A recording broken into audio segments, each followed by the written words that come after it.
जीत हासिल करने के लिए अपने समीकरण जुटाने लगी है, तीन तिकड़मबाजी करने लगी है और जनता को भी बांटने का काम शुरू कर दिया है। तो साथियों,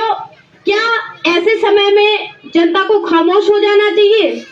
क्या अभी तक जब से देश आजाद हुआ है हमने हर 5 सालों में चुनाव होते देखा है और वो चुनाव किस तरह से जीते जाते हैं, किस तरह से लड़े जाते हैं, उनको देखते देखते भी पूरे 7 दशक गुजर चुके हैं। साथियों, आज स्थिति वो नहीं है जो आज से ठीक पहले थी। आज हम देखेंगे कि मजदूर मेहनत कर जो आबादी है, जो काम कर कर खाने वाली आबादी है, उसके सारे अधिकारों पर एक एक कर हमला बोला जा रहा है। चाहे वो रोजगार पाने का अधिकार हो, चाहे वो शिक्षा का अधिकार हो, चाहे वो स्वास्थ्य का अधिकार हो, और उससे भी आगे बढ़कर आज जो विरोध करने और बोलने का जो अधिकार है उस पे तक हमला बोला जा रहा है। साथियों, हम ये देखेंगे कि एक समय था कि कम से कम जो श्रम बचाने के लिए भी या अपनी चुनावी जो लोकतंत्र का जो लाज ओढ़ने के लिए कम से कम पार्टियां एक झीना पर्दा ओढ़ के रखती थी लोकतंत्र का, और चुनाव जीतने के लिए ही सही लेकिन कुछ ना कुछ जनता के मुद्दों पर बात करती थी। लेकिन आज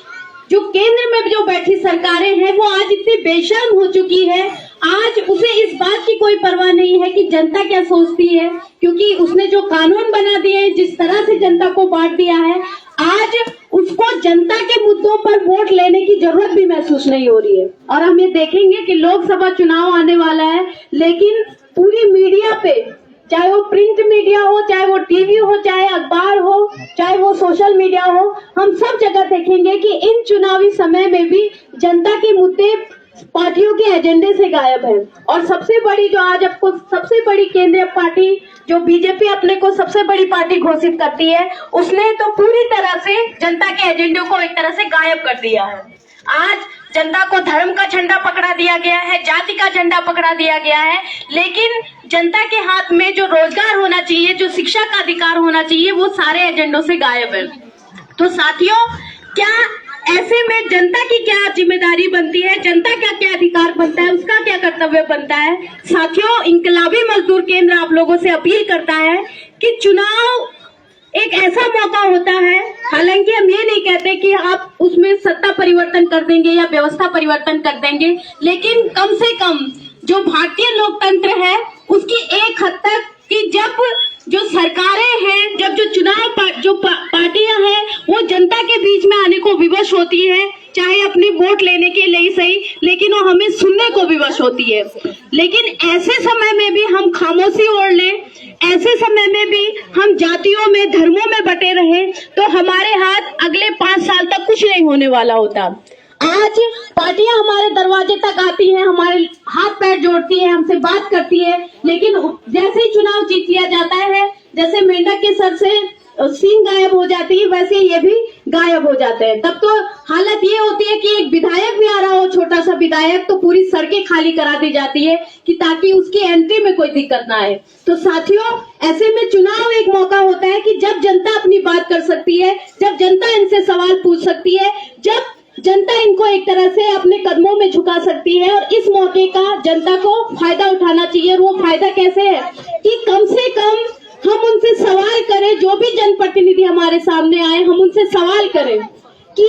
इतने सालों में उन्होंने देश के लिए क्या किया, उन्होंने मजदूर मेहनत कश आबादी के लिए क्या किया, उसने जनता के लिए क्या किया, उसने शिक्षा के उस क्षेत्र में क्या किया, उसने स्वास्थ्य के क्षेत्र में क्या किया, उसने रोजगार के क्षेत्र में क्या किया।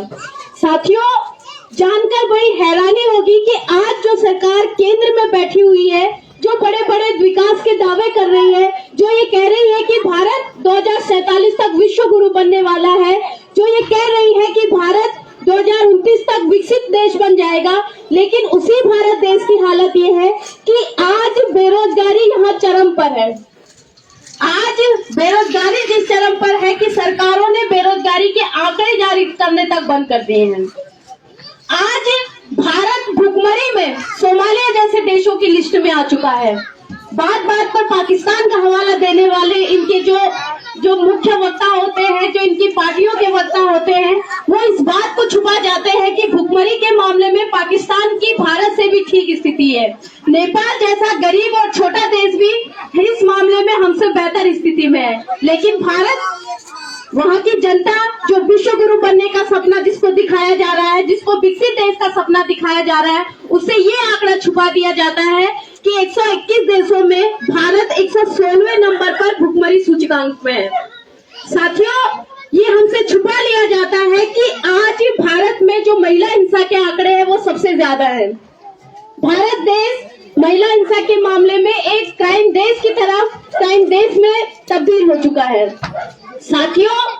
आज जहां एक तरफ जो सपना दिखाया जा रहा है, जो झुंझुना हमको पकड़ाया जा रहा है कि देश में ये अच्छा हो रहा है, देश में वो अच्छा हो रहा है, देश विकास हो रहा है, लेकिन क्या वास्तव में हमको भी ऐसा लगता है? हम जहां रहते हैं, जिन गलियों में रहते हैं, क्या उनमें हमें विकास दिखाई दे रहा है? हमारे बच्चे जिन स्कूलों में पढ़ते हैं, हम जिन फैक्ट्रियों में काम करते हैं, हम खुद देखेंगे कि जैसे अभी हमारे पहले साथी ने कहा कि हरियाणा में पिछले 10 सालों से 2013 से ये 2024 लग गया है, लेकिन जो वेतन जो मजदूरों को मिल रहा है, जो वेतन ग्रेड नहीं बढ़ा है, जो बड़ा भी है तो 200-250 रुपए वेतन में बढ़ा है, लेकिन हम महंगाई देखेंगे 2014 के मुकाबले जहां सिलेंडर 400-500 का मिलता था, आज 1000-1200 का हो चुका है। पहले मजदूरों में ये माना जाता था कि कुछ नहीं होगा तो दाल रोटी खा लेंगे, लेकिन आज वही दाल 60 और 65 से ऊपर हो चुकी है, 80 या 100 तक पहुंच गई है। जो ये माना जाता था कि कुछ नहीं होगा, चलो आलू खाकर गुजारा कर देंगे, लेकिन आलू जो कभी 2 रुपए किलो, कभी 3 रुपए किलो या 5 रुपए किलो होता था, आज उसको भी देखेंगे कि कभी कभी वो 40 तक पहुंच जाता है। तो साथियों, ऐसे में हम कहना चाहते हैं कि एक तरफ विश्व गुरु की बात हो रही है, एक तरफ विकसित देश की बात हो रही है, लेकिन वहीं दूसरी तरफ हम देखेंगे कि जो आम आदमी है उसकी थाली से लगातार सब्जियां कम हो रही है, उसकी थाली से लगातार रोटियां कम हो रही है, उसके बच्चों के हिस्से में जो शिक्षा होनी चाहिए, जो शिक्षा उसको मिलनी चाहिए, वो शिक्षा आज उसके बच्चों से काट दी जा रही है, उसको शिक्षा से भी महरूम किया जा रहा है। हम पिछले 10 सालों में देखेंगे कि हरियाणा के अंदर कोई नया स्कूल तो नहीं बना, लेकिन पिछले 10 सालों में लगभग 100 से ज्यादा स्कूलों जो सरकारी स्कूल थे उनको बंद कर दिए गए। लेकिन कौन से स्कूल खोले गए? जो प्राइवेट स्कूल है, जिनमें आपके जेब में अगर मोटा पैसा है तो आप अपने बच्चों को उन स्कूलों में भेजो। तो जाहिर सी बात है, वो मजदूर जो 7-8 हजार में जो 10,000 महीने के कमाता है, जिसपे पूरे परिवार की जिम्मेदारी है, वो ऐसे स्कूलों में अपने बच्चों को नहीं पढ़ा पाएगा। उसके लिए जो सरकारी शिक्षा को दुरुस्त किया जाना था, जो वहाँ स्टाफ की भर्ती की जानी चाहिए थी, जो स्कूल की नई बिल्डिंगें बनाई जानी चाहिए थी, वो नहीं है। और इसका हम सीधा सा उदाहरण देख सकते हैं कि यहाँ बच्चों को शिफ्ट में भेजा जाता है, यानी उस स्कूल में इतने कमरे नहीं हैं कि जितने उस स्कूल में बच्चों के एडमिशन है कि उनको एक साथ पढ़ा सके। तो होता क्या है कि किसी बच्चे को सुबह की शिफ्ट में, किसी को शाम की शिफ्ट में। लेकिन दूसरी तरफ क्या कहा जा रहा है कि देश विश्व गुरु बन रहा है। अभी इनको कुछ धार्मिक आयोजन करना हो तो उस पर करोड़ों अरबों फूंक दिए जाते हैं, लेकिन वही देश बच्चों को स्कूल नहीं मुहैया करा पा रहा है, वही देश उनको एक टीचर नहीं मुहैया करा पा रहा है, जो अरबों खरबों किसी धार्मिक जुलूस में खर्च कर दे रहा है। तो साथियों, ऐसे में इनकलाबी मजदूर केंद्र आप लोगों से आह्वान कर रहा है कि ये जो दौर है, ये जो चुनावी दौर है, हम इसको इतना ना समझे कि हम इस चुनावी दौर में इस पार्टी नहीं तो उस पार्टी को जिताकर शायद कुछ हासिल कर लेंगे या हमारे जीवन की हालात बदल जाएगी। ये हम जब से देश आजाद हुआ है तब से करते आ रहे हैं, कभी इसको तो कभी उसको हम चुनाव में जिताते आए और ये भरोसा करते आए कि शायद हमारी हालात बदले। तो असल सवाल आज सत्ता परिवर्तन का नहीं है, असल सवाल आज इसका नहीं है कि भाजपा को छोड़कर कांग्रेस को वोट दे, कांग्रेस को छोड़कर सपा, आम आदमी पार्टी या किसी अन्य को वोट दे। असल सवाल ये है कि जो भी सत्ता में आएगा या इससे पहले जो भी सत्ता में रहा, उसने आम मजदूर मेहनत कर जो आबादी है उसका गला ही काटने का काम किया, उसके खिलाफ ही नीतियां बनाई। और हम देख सकते हैं कि मजदूरों ने एक समय पे जिन अधिकारों को लड़कर हासिल किया था, उन अधिकारों पर कैंची चलाई जा रही है, उन पे हमला बोला जा रहा है। आज देश उस मुहाने पे खड़ा है कि आज जो देश के सरमाएदार है वो आप पर डंडा भी चलाएंगे, लेकिन आपको रोने भी नहीं देंगे। आपको रोना भी नहीं दिया जाएगा, बल्कि आपसे कहा जाएगा कि ये जो डंडा आपने खाया है, ये डंडा आपको देश हित में पड़ा है, इसलिए आप जय जयकार करो। आज स्थिति वो हो गई है कि हम ही से नौकरियां छीनी जा रही है, हमारी सरकारी स्कूलों को बंद किया जा रहा है, हमारी स्वास्थ्य व्यवस्था को प्राइवेट किया जा रहा है, महिलाओं के साथ आए दिन हिंसा व्यवस्था बढ़ रही है, लेकिन हम ही को बताया जा रहा है कि ये सब देश हित में हो रहा है। और जाहिर सी बात है साथियों, अगर उन्हीं की हम बात करें तो ये देश हित में हो रहा है, लेकिन इनके लिए देश कौन है? इनके लिए देश इस तरह की बस्तियों में रहने वाले मजदूर, मेहनत कर छात्र, किसान नहीं है। इनके लिए जो देश है वो है अंबानी, अडानी। आज जो किया जा रहा है उनकी ही सेवा में किया जा रहा है। और इसीलिए जब ये कहते हैं कि देश आगे बढ़ रहा है, तो असल में ये अंबानी और अडानी की बात कर रहे होते हैं, जिनकी संपत्ति इस पूरे 10 सालों में दुगनी से तिगुनी और तिगुनी से चौगुनी बढ़ी है। तो साथियों, ऐसे में इनकलाबी मजदूर केंद्र आप सभी मेहनत कर साथियों से अपील कर रहा है कि आज सवाल सत्ता परिवर्तन का नहीं, आज सवाल व्यवस्था परिवर्तन का है। और ये चीजें तब तक चलती रहेंगी जब तक मजदूर मेहनत कर अपने